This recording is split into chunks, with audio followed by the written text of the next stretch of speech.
Ah, that explains it. So I figured I would be casting a Zerg versus Terran, and I was so confused why game number 1 of this series takes place on a map called Dynasty. But apparently, spawning right here in the top right-hand corner, playing with the red Protoss probes, we have none other than Rainor, and his opponent playing with his good old favorite Terran. We're looking at Clem's main command center. Dynasty, this particular map, pretty good for Protoss versus Terran. Isn't this the way, Clem? Alright, pretty good for Protoss versus Terran. It's about 50-50, I would imagine. It's, however, really, really good for Terran versus Zerg. If you look at the tournament games that have been played on Dynasty so far, for the Terran versus Zerg matchup, Terran literally has a win rate of 80%. 80%. For Zerg versus Protoss, in case you're interested, Protoss has a win rate of about 61%.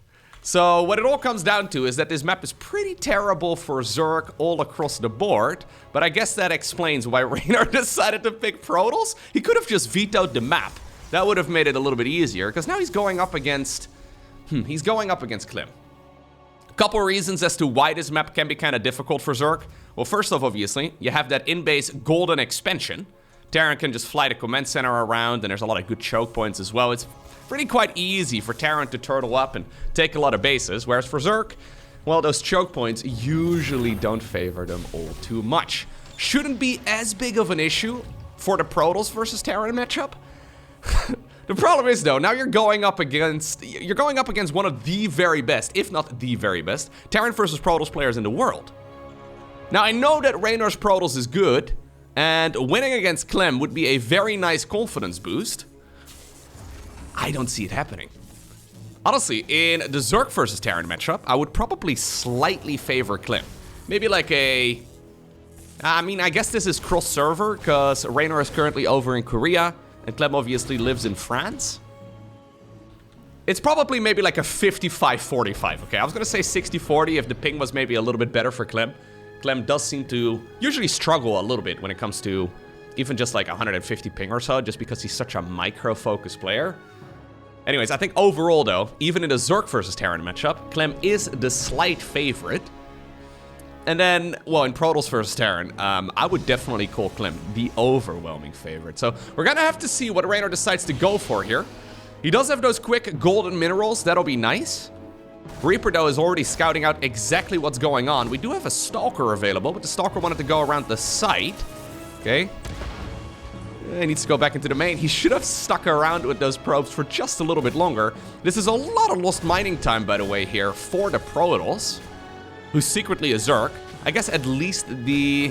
yeah, there you go. The Reaper will die here eventually. 2 probes, though, for a Reaper. Not the end of the world. We can already tell here, economically, this is not that bad right here for Clem, just because he occupied those workers for such a long time. It's gonna be double Cyclones on the back of this, too, so... this is, yeah, we're gonna even go into more Cyclones, it looks like. This is going to be a very aggressive start right here for Clem. Okay. It's a bold move, Raynor. Let's see if it pays off. He's gonna go into the good old Twilight Council, by the way. Nothing all too weird.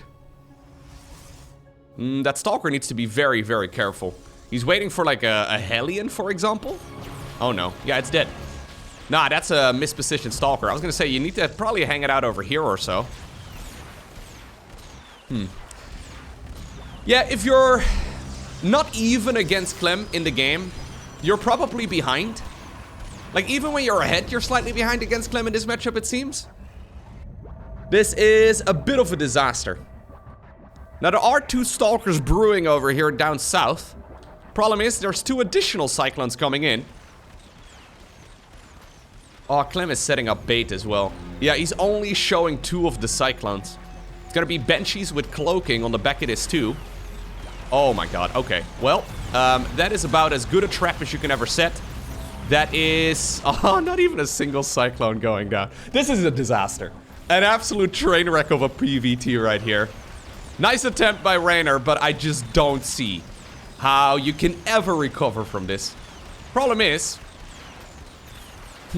this is only the beginning of it, right? Like, this is just a normal follow-up. He really wants to kill the Nexus. Now, that might be a little overly ambitious, but this is a pretty normal follow-up right here from Clem. Just going into Marine Tank. Little bit of shenanigans as well with the Cloaked Banshee. Fair enough. But it's not like Clem is going into a one base all-in or anything along those lines. He's already leading as far as the worker count goes. And at this stage in a regular PvT, there's Blink finishing up. That usually isn't quite the case. He does have a robo facility, but he never actually produced... Oh my god, we're even gonna go Prism first. He never made a Observer. Right now, Raynor's gonna be crossing his fingers and hoping that this Banshee does not have Cloaking Field, but it does. And, well, just like that, GG is cold. Well, that did not last long. Next up, we find ourselves on the map post-Youth, and apparently Raynor has decided to switch to Zerg. I think it's a good choice. Yeah, it's gonna be really difficult to beat Clem with Protoss in general. The only player who regularly seems to do that is MaxPax. And I don't think Raynor's Protoss is gonna be... No, it's not gonna be quite up to MaxPax's standard. Alrighty, so post-Youth, another one of those strange-looking maps. This map, though, I'm actually gonna look up the win-loss ratio real quick. Post-Youth Liquipedia. We have seen this map a ton, especially for this matchup, it seems. And despite the fact that it's quite weird, it seems to be relatively popular. Yeah, so far 128 tournament games have been logged for this particular matchup so far, which is quite a lot considering the map is still quite fresh. So far, Terran apparently has a win rate of 46%. So slight advantage right there for the Zerg. For the Zerg versus Protoss matchup, this particular map has a win rate for Protoss of 60-ish%. And for Protoss versus Terran, actually, apparently a 70% advantage for Terran. I was gonna say, I don't think I've seen a lot of TVP on this map. Yeah, it's interesting. Very rarely does it seem to be the case that a map is really, really good for Protoss across the board in both matchups. Obviously, for the mirror matchups, it doesn't really matter all too much, but it seems like usually a map is really good for Terran or really good for Zerg. But very rarely do we seem to have a map that is considered to be really, really good for Protoss. Although obviously, I mean, 60% against Zerg on this map is not bad whatsoever. But then, you know, on the flip side, 70% against, or I guess 30% from the Protoss' perspective against Terran is really not that great. Anyways, let's see. It's gonna be a good old in-base expansion right here for Raynor. Not going for the low ground over here first. Not going for the gold base first either. You'll love to see it. Double Reaper start right here for Clem. That is a little bit weird. Generally, you go Reaper into Marine. This does, of course, delay the factory a little bit. But I guess on this map, you don't necessarily really need a Marine. It's always nice, though, to try and at the very least put on a little bit of pressure against that Overlord. Make sure Zerg doesn't just get free vision. This is a 15 hatch opener right here for Raynor, so the Queens should pop out in just a moment. Only 2 Zerglings right here for the base defense. There's Brenda. Usually with the double Queen opener like this and the 15 hatch, you can get away without making any links. Just because the Queens do pop about 10 to 12 seconds earlier. But apparently, this is a map where you might still have to get away with just 2 Zerglings. Sometimes you can, I guess, send them across the map, as we have the Reaper straight up fighting against the Queens. Technically possible. I don't love it, though. Because the Queens, I mean, you're unlikely to get a kill. There you go. That's sloppy. That's also very sloppy. Raynor apparently properly integrated over in South Korea. Uses a single Z. We'll blame it on ping. Usually the Koreans, in order to, like, their equivalent of LOL is just to hold down quite literally any key, but in particular, the letter Z seems to be a popular choice. Alright. We'll blame it on ping. Sure. Ugh. What about this one? Yeah, I don't know about that one either, Clem. That seemed like an overly ambitious project. What are we blaming this one on? There you go. I asked the same thing. Ping as well. Fair enough. So usually whenever it's Korea going up against Europe, usually the games get played on the North American server. You can alternate between like NA East, Central, or West, kind of depending on where the players are located, to basically make the ping as even as possible for both. Obviously for some tournaments that doesn't happen. Like say for example, you specifically sign up for a European event and you happen to be in Australia, you probably are going to be forced to play on the European server. Which, good luck. It's it's going to be about a half-second delay on everything you do. Does make the game a little tricky. Anyways, because of that, sometimes we do see Terrans focus on, say for example, Terran mech a little bit more frequently. But apparently not Clem in this particular game. Nope, we're gonna just play straight up Terran bio. Double upgrades here before anything from Reynor, so quite a greedy start here. That does mean that link speed and, well, link speed rather will be fine, but bane link speed and all that in the lair is going to be delayed quite a bit. We will probably see, because he hasn't scouted too much, we'll probably see some spore crawlers? Maybe not. Okay, we're gonna lift the command center up just to get rid of that overlord. Now, he's seen the amount of marines. I think by telling the marine count right there, he can probably skip the spores, although sometimes it could still be a cheeky little liberator that shows up. But usually, yeah, I was gonna say, well, one spore crawler starts up, exactly. I think usually liberators you can defend quite easily, but you wouldn't really expect a Banshee off of this opener. Alrighty, so very soon, Clem is gonna have to get something done though, because if he does not, Reynor is gonna be able to get a very nice advantage economically. Upgrades-wise, Zerg is cruising. We're gonna see a lair, we're gonna see a baneling nest, we're gonna probably see baneling speed as soon as the lair finishes. Clem is gonna have to get something done to try and slow all of this down. Ooh. Losing a mule actually is not a way to begin this. He was just actually loading up all of those marines inside of a medevac. Good timing right there by Raynor, clearly aware of that exact spot at which the Terran usually moves out. And now suddenly this entire attack that Clem had planned, this good old marine drop, is delayed by like, what, 30, 45 seconds? More Zerglings are actually waiting on the left side of the screen to maybe just make a repeat move. I honestly don't mind it. This is a good enough, Zergling count right here to deal with any marine clumps that can really be reinforcing this. Those Hellions not achieving too much. In the meantime, push over here at the front does get delayed. Baneling Nest, by the way, has also been delayed in favor of more units, but that is a load of SCVs going down. Okay, reinforcing Zerglings do show up. Reynor did transfer the drones, yeah, from the third base down to the low ground here to mine those golden minerals some more. So now he's got 9 golden mineral fields all mining at the same time. And that means that despite the lack of, well, just general workers in this match, his economically, yeah, there you go. His economically is still in favor of the Zerg. Not bad. His economically. There you go. That's what happens when you try to get too fancy with your words. One queen ends up biting the dust. 2-2 starts up basically at the same time for both players. Bailing speed is quite late, but I think considering the trades right here that the Lings have been making against the Marines, he should be okay. I think Reynor should be alright. 27, 28 Marines is a good number. But I think slow Lings can still get a decent wraparound against it. He does need a good number of Lings though. Once again, full counterattack by the way. I do love the one Hellion now morphed into a Hellbat.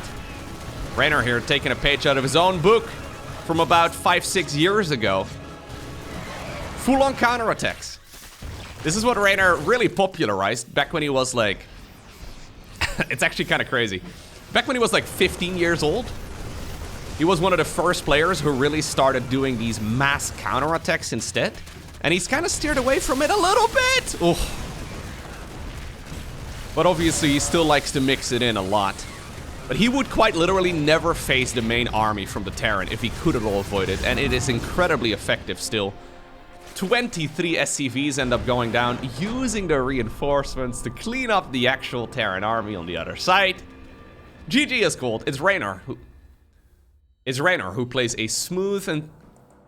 It's Reynor who dominates game number 2. Let's see what we can do right here on Oceanborn. I feel like Clem is in particular very good when he gets to play with as little ping as possible. Obviously that goes for every player out there. Players in general play better when there's less delay on their units. But certain playstyles and certain army compositions just benefit less ping more so than others, right? Especially in this matchup, for example. I mean, there is a lot of micro that Zergs do as well. But a lot of the fights come down to like setting up the engagement, right? So making sure you... Say the Terran army is roaming around over here, you set up a bunch of army over there, a couple of units over there, maybe a few units over there, and you can just collapse on top of this. As Terran, you have a lot of reactive movement when it comes to that micro. And I guess as Zerg, you, just in general, right, when you're fighting on creep in particular, you have a little bit more time. Not so much against Widow Mines, Widowmine play obviously needs to be microed against very reactively as well. But, yeah, I think overall, that bio army does benefit the Zerg with more ping just a little bit. Anyhow, you can definitely play Terran mech, by the way. As we've seen Gumiho and Maru, for example, play recently. Very fun to see them go for like a bunch of battle cruisers and just cyclone-based builds and weird strategies in general. I just don't really see Clem doing that a whole lot. But it is something he mixes in from time to time. I would love to see it, but... we do have a double gas. It could be, it could be. I don't really have high hopes of it, though. I don't think it's gonna happen. Nah. Nice dance here, back and forth between the Reaper. Clipping one Zergling, apparently. It's gonna be a starport. Proxy over here at the northern section of the map. Interesting decision from Clem. I don't think he can fit a tech lab over there, so I'm assuming this is going to be a Liberator, just straight up. This also means, though, that Clem is not gone for the quick triple CC, but we could already tell that because of the second gas geyser. So just a straight 1-1-1. It's a strong build overall. Main problem, though, with Terran when they don't go for a quick third command center is the fact that they usually will have to deal some sort of damage on the other side. Because if they don't, Zerg is going to have a, well, very good economy. Rainor, by the way, interestingly enough, going for the vertical third base. We pretty much always see the triangle third instead on this map. Because this base is quite difficult for Zerg to actually defend. With the low ground over here. Rainor definitely experimenting a lot, though.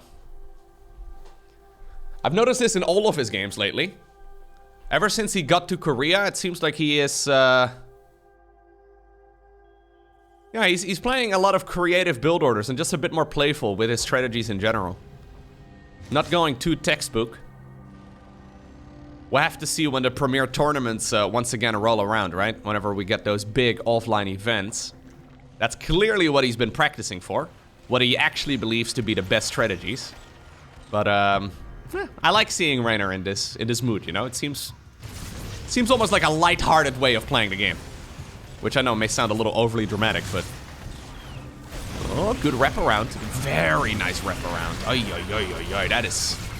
ooh, that's really good right here for the Zerg. In the meantime, okay, Liberator at the very least is getting 3 kills. And it is slowing down the... excuse me. It is slowing down the economy of the Zerg just a bit. A lot of lost mining time. Yeah, the Queen needs to go down here. Spore Crawler starts up. This is a lot of lost mining time, actually. There you go. Finally, a second Queen shows up. Okay. At least the Liberator harassment is effective. That is going to be a dead lib, though, in the end. Oh, don't lose more! Don't lose more!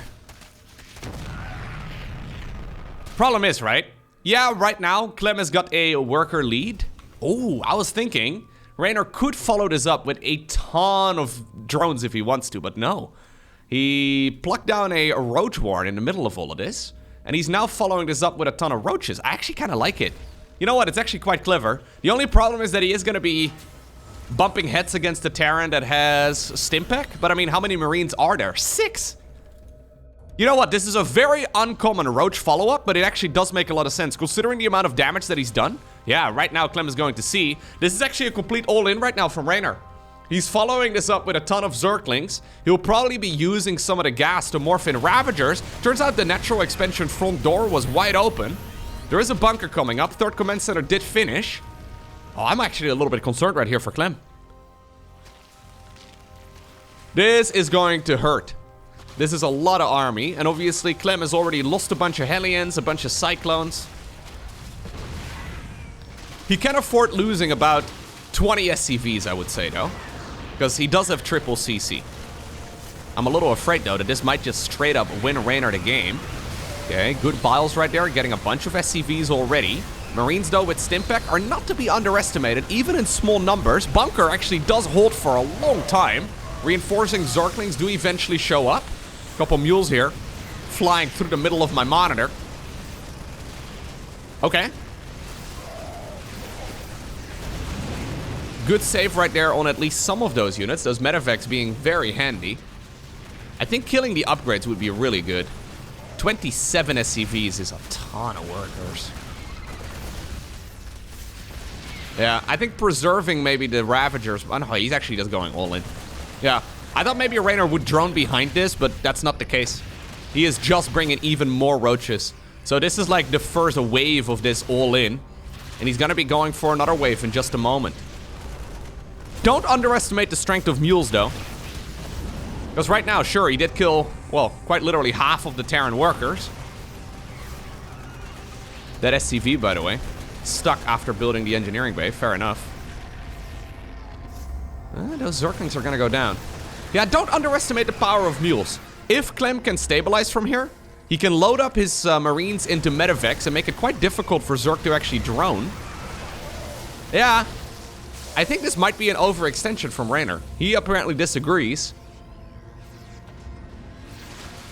But he's still not droning up. There's a siege tank available right now too. Obviously there are Ravagers, but medevacs don't have a ton of energy. 2 more are just about to pop out. 1-1 finish, by the way, for Clem, which is really good. That makes those Marines significantly more feisty. He's gonna scout. He's checking right now if more Ravagers are being morphed in, if more Zerglings are arriving. And Clem sees exactly what's happening. We could have gone maybe for a bunker a little sooner, but he's gonna try and do a bit of a wall off. Okay, Raynor's droning, by the way, behind this now. I think it's honestly a little late. Yeah, at this point, Clem is feeling ambitious enough to step forward. Maybe try and fight this Zerg with a bit more surface area. Supply block right here for Clem, but may have been an intentional one, actually, because he is dropping some of those, some of that energy out of the orbital command. Okay. Raynor has decided, and this is a proper high-level move, to not commit to that attack. I would have committed to that attack if I was the Zerg in this game 100%. And I would have lost all of my units. And I would have been, you know, trash-talking myself afterwards. But I think 90% of players, at the very least, would have committed to that fight. Even 90% of pro gamers, I think, would have committed to that fight. Anyways, he realizes that if he throws away those units, he's gonna have to remake units. And that means that if the Terran goes across the map with the medevacs afterwards, he could not drone. So he's effectively using this army right here to just protect his mineral lines and, yeah, continue making some of those workers. Zergling counterattack is nice, but good recovery right here from Clem. I would love to see an armory and him transitioning straight towards 2-2. I know it's quite expensive. Oh, he already has an armory. I was gonna say, yeah. I mean, it's 50 gas cheaper now than it once used to be. I think going 2-2 here, yeah, there you go, is a brilliant choice. If Clem can finish up those upgrades, he's gonna be in a very good position. 1-1 for Zerg, not even really halfway done. Looks like as far as the tech goes, though, Raynor realizes that, and he's going for a quick infestation pit. So we'll probably see a hive before 2-2, which means he can go into adrenal glands and maybe even like ultralisks. I think ultralisk would not be a bad choice here either, because this is one of those games where Clem will be a little hesitant to make the transition towards ghosts. Second factory coming up, though, at the front. Okay. Creep spread on the left side of the map looking really good, by the way. I guess that's because of the fact that this hatchery was placed in that location. It is also a very important place for creep, because if you don't really put your creep in this spot, yeah, you gotta be careful. Here's once again a big Zergling counterattack.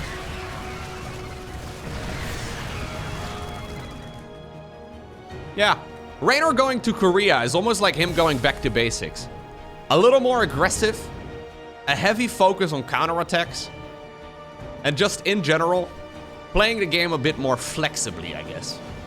I don't really know exactly what's changed mindset-wise, but maybe I've watched too many games of StarCraft, but I'm getting some good vibes, you know, from watching these games. Sometimes as a pro gamer, it's easy, I guess, to get stuck in your own rhythms and to, I don't know, feel like this is the way you have to play and there is no alternative, right? Not getting that vibe right here from the Raynor games that I've seen over the last couple weeks at all. He seems to be, grooving. There you go. That's the word we're gonna go with.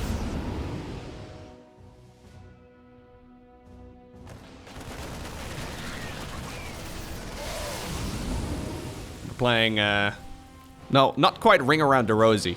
It's more like a tug of war over here.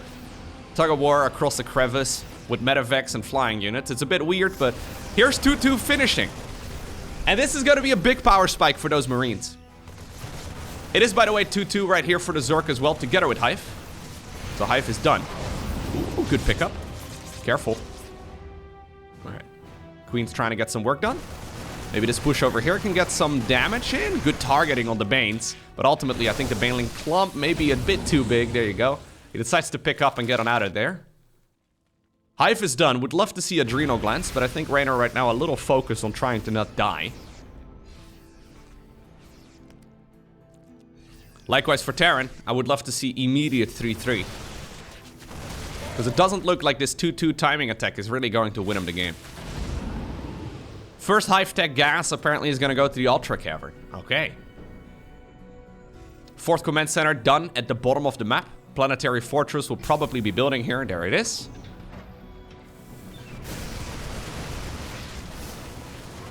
This fight over here in the top right is not good for Clem at all. Reynor catching his opponent way off guard.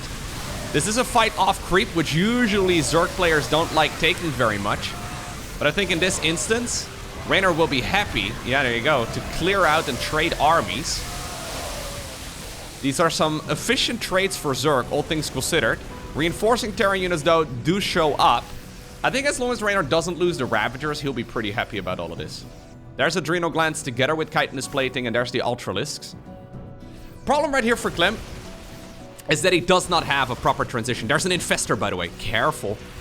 Clem is trying to chase this army. Fungal growth! Woo, that is a big fungal. Lovely play right here from Reynor, man. Really good stuff. There is no Ghost Academy. We do have Liberators, and Liberators are decent against Ultras, but the problem is, when Terran is not fully maxed out, and you can't really like have that like solid location on the map where Zerg can't push through, the Ultras will just run through the Liberation zones. Usually the Terrans will kite through those zones as well. The Ultras may take like maybe a hit or two, but I don't really love Liberators as much at this particular point in the game. There's the Ghost Academy coming up. But there's going to be at least a minute or so where Reynor is going to have full control with those Ultras. Yeah, these fights are not going to work out well. Widowmine. Okay. Getting a good hit in. But you can't fight this. You can't fight Ultras when you don't have an Ultralisk counter. Unless your name is Björn and you feel like sometimes Marines and Marauders are good. I wouldn't entirely disagree with you, but it is shaky to say the least. Okay, 3-3 has been delayed for a while. Clem probably believed that he could maybe deal more damage with 2-2. That now means, though, that upgrade lead, which is one of the pillars that Clem has been leaning on, that one is closing.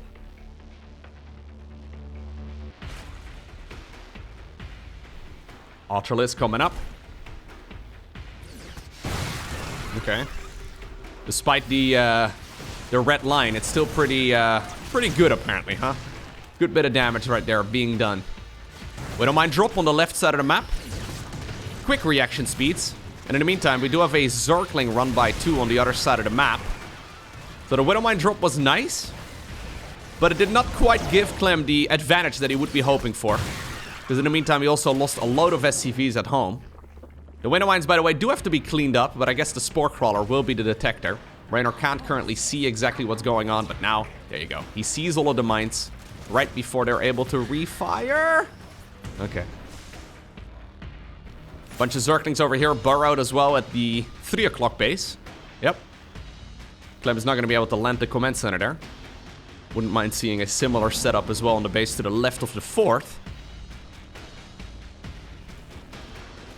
Now we've got a bunch of Infestors sharking around the map. 3-3 just about to finish up for both players.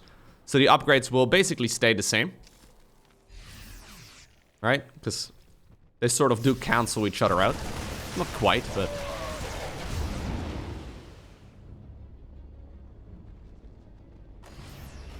Clem is actually not really particularly rich in this game. It's very difficult for Terran to play that turtley style here that they're usually very fond of.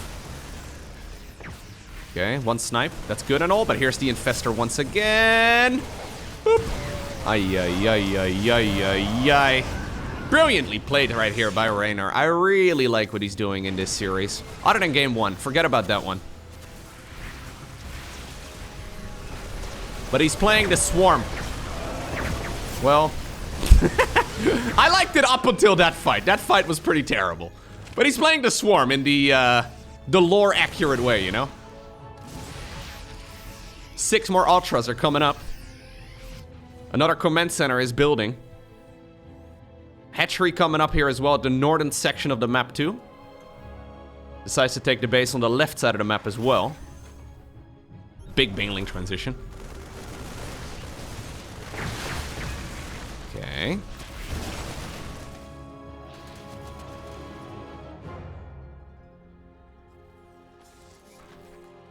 I always like Ultras. There's something about Ultras that I've always liked. Let's see. Is this enough to potentially win the game with? The Terran army is lethal though. The economy for Terran's not that great, but the army supply count is still looking solid. It's just that there's an unrelenting amount of swarm coming across the map. Clem all the way pinned back towards his natural. This base ended up going down though, and that was the ultimate goal for that army. Reynor just trying to contain his opponent, I guess, on 4-base economy. Zergling burrows over here. Yeah, so in a very strange way, this is a contain. Reynor is not really doing it by digging a moat around his opponent's base. He's not really creating a full surround of the castle or anything like that, right? He's just killing any future expansions. And that means that at some point, Clem is going to run out of cash. Natural expansion, drying up. Main base, completely gone. 3rd base, running out. Even the 4th base is starting to run dry. What that means is that Clem needs another base, and he needs to get one fast. Alternatively, he can go to the other side of the map and win the game with the army that he's got right now, but I don't think that's really an option. He's got 96 army supply, which is good. But Raynor's maxed out, he's mining a lot, he's got a good amount of creep spread. I don't think Clem can go for the attack, so he needs to make a desperate play right here for another expansion. Good micro right there against the Widow Mine. Oh, that Infestor, did still get a fungal growth off, even though it died and it did not get to see the victory. A brilliant set of games right here by Raynor, who obtains the victory 2-1. If you enjoyed watching this video, please take the 1 second that it takes to hit the like button down below. And if you really enjoyed it, make sure you hit this subscribe button. Now, if you really enjoyed it, you could also join these wonderful members that are scrolling across your screen right now. These are the YouTube members. You can be part of them as well if you decide to hit the join button that is either right below in the description of this video or right next to the subscribe button. Special shout out to these legends. Now for now, I want to thank you for watching, have an amazing day, and I hope to see you once again soon for another video.